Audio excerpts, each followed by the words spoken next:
It's Saturday morning on the 10th of December 2016, very early. The ferry crossing from Dover to Calais lasts about 1 hour and 45 minutes. Once in France, our first stop is the Arras Memorial.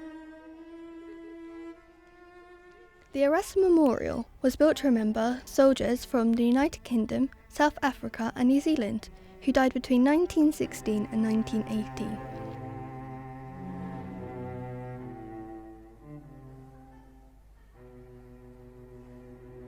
There are 35,000 names here.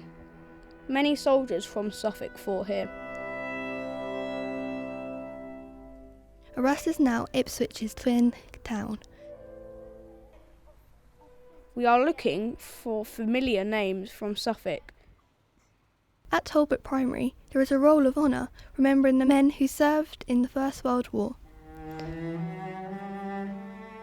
We managed to find some of the names listed on the roll of honour. This is Corporal Cocker. I reckon he was probably, I'm not sure whether they found his body, but he might have been shot, I think, on the battlefield. It's quite amazing how loads of people just died in the war and how many special people there were. It makes me feel a bit sad but also happy at the same time. I feel the same because I'm happy that people fought in the war to save our lives, otherwise we wouldn't be here now. It's quite cool trying to find all the different people on our roll of honour at school, just to see if they're in here.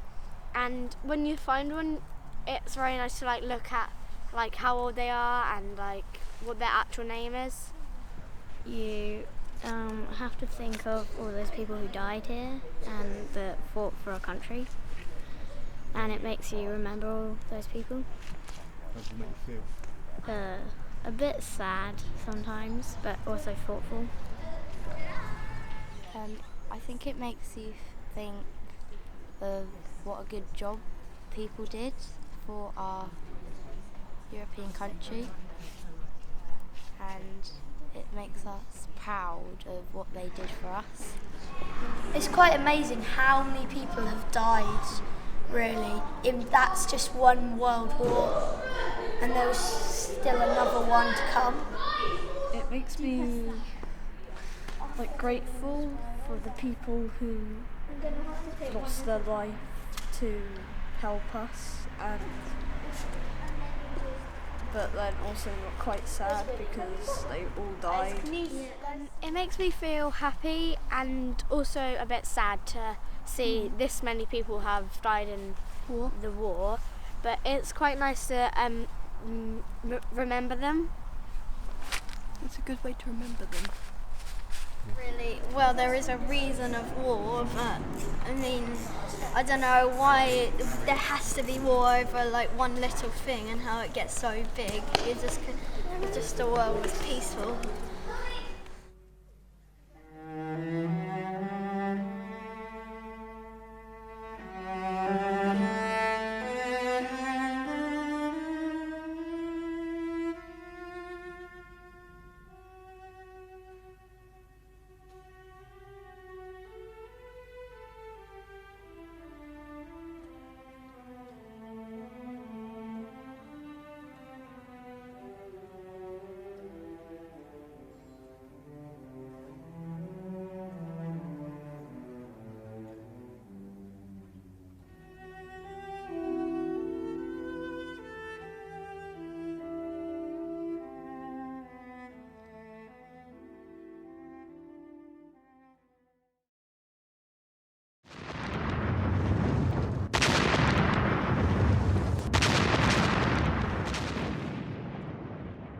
"102 years ago, in 1914, German soldiers occupied the city of Arras.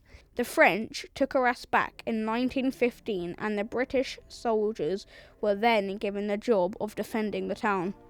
The Western Front where German forces fought the British and Commonwealth forces, along with the French, was very near to Arras. It was a line of trenches and defences, hundreds of miles long. Trench warfare continued for months with terrible loss of lives on both sides. During the war, the city was devastated. Many of the buildings in the city centre were reduced to rubble by waves of bombing.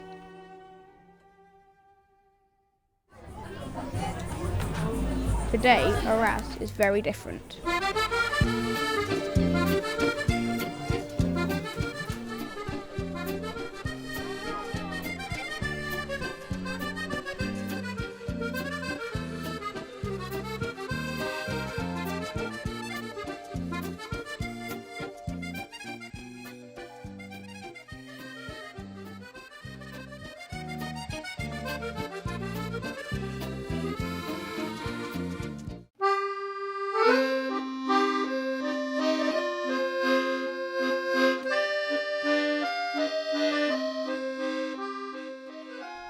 On our second day of our trip, we went by coach to Paris. This is the Place de la Concorde.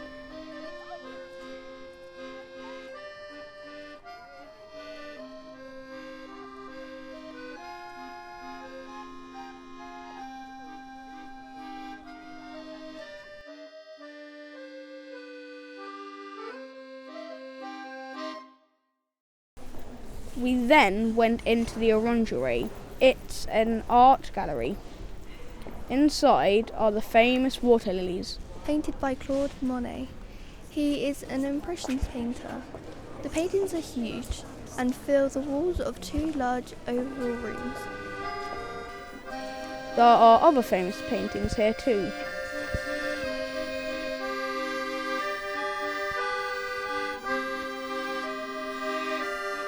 There is an exhibition of American art from the 1930s. This was the time of the Great Depression. There were no jobs and people were going hungry. The pictures reflect the tough times people were living through. Next we went on a riverboat along the River Seine. This river flows all the way to the English Channel. It is a great way of seeing the amazing buildings of Paris.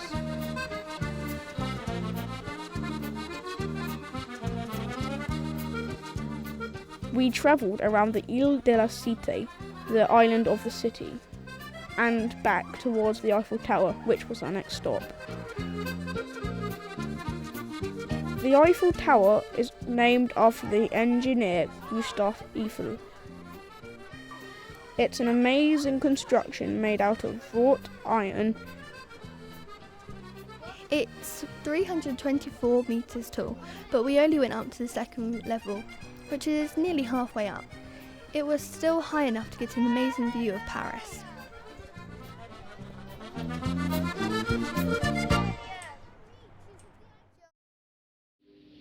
La mer qu'on voit danser. On our last day we set off for the Channel Tunnel, and on the way we dropped into the aquarium at Boulogne. La mer, des reflets changeants sous la pluie. La mer. There are some amazing creatures here and some fantastic fish of all shapes and sizes. And there are sharks. The final leg of our journey was through the Channel Tunnel. It's just over 30 miles long. And it takes about half an hour to get from France to England. The coach drives onto the back of the train along the carriage. It parks and switches off its engines. The train takes us back under the English Channel and back home to England. La mer qu'on voit danser le long des golfes clairs a des reflets